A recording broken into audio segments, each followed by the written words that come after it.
Hey guys, welcome back to the Bay Area Sports Addiction. My name is Alex, and today we're going to be talking about the Golden State Warriors.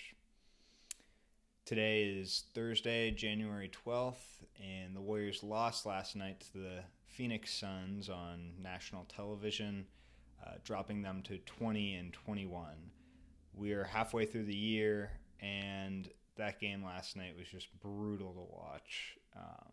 The Suns didn't have Chris Paul, Devin Booker, DeAndre Ayton, obviously Cam Johnson, Cameron Payne, and also obviously Jay Crowder hasn't played for them all year. Yeah, it was brutal. I'll go through the good and the bad. Um, Obviously it was clear that Steph looked a little bit out of rhythm. That's gonna happen coming back, first game back after the shoulder injury. Not a whole lot you can do. Just time is the only thing that's going to fix that. Um, Andrew Wiggins also struggled, at least early on in the game. Looked like he was searching out his shot. He's also coming back from injury, coming back from that adductor strain. Um, it's one of his first games back. He was just putting up bad shots, kind of forcing things, and not necessarily playing within the Warriors' offensive scheme. And I think that both of those struggles, both of Steph and Andrew Wiggins' struggles, will dissipate over time as we get closer to the All-Star break. Um, Guys will find their rhythm hopefully, and we can kind of turn this 3-game losing streak around. Um, More bad, the Warriors look like they just got out hustled last night. Bad rebounding, bad defense, everything all the way around.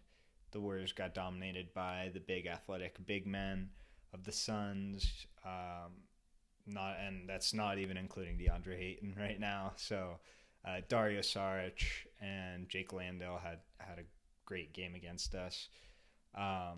They were, I think they had like 19 offensive rebounds, which can't happen if we're expecting to win the game. So Jordan Poole looked hesitant. It looks like he's lost his confidence almost at this point.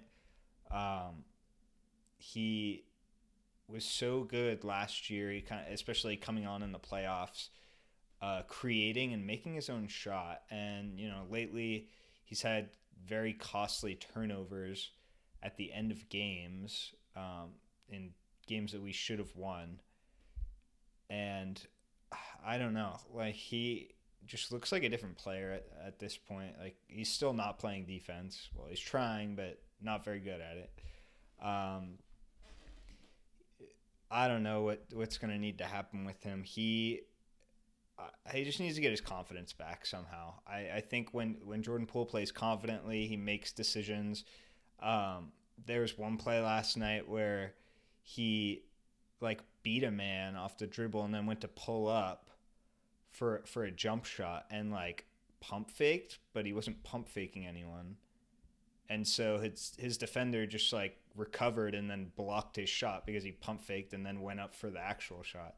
So when he's playing confidently, he's got his swag, he's making his moves, and he gets away with it because he's a good basketball player when he plays with confidence. Um, but right now he's been very hesitant, and I think Jordan Poole is going to have to regain his confidence after, as we get into this. We're going to have to make a run after the All-Star break, and Jordan Poole hopefully will be rolling by then. The good, over these past few games, Clay's been heating up over the past 3 games, I believe. He's averaged, over 30 points. So that is always good. And the Warriors, just his scoring was down last night because the Warriors were incorporating Wiggins and Steph back in the lineup. But I don't think that will continue. I think the Warriors will, get into their flow, because when the Warriors are flowing on offense, it's the best offense in basketball. So we'll look to see if that shows up maybe before the All-Star break and maybe after the All-Star break. We'll see. Yeah, so this is also the end of a long homestand. Maybe the Warriors weren't getting up for it, and like that's not an excuse at all. The Warriors should go out and easily beat that Suns team, but they end this homestand on a 3-game losing streak, and they play tomorrow, Friday the 13th, at the Alamo Dome in San Antonio. They'll play the Spurs, who are not a very good team, and they should beat that team in the Alamo Dome in front of, if it's a packed house, 64,000 people, which will be the most attended NBA game of all time. Fun fact. But we will see if the Dubs can turn it around. Just from knowing this team and following this team my whole life, I have a feeling that Steph, Draymond, and Iggy, now that Iggy's also back in the lineup, probably had a chat and said, "Hey, we've got to do something here. Otherwise, playoff teams don't come roll into the playoffs with a flat tire, playing bad defense, sloppy, and just think they're going to turn it on." Right now, this is where the habits are built. It is in the dog days, now.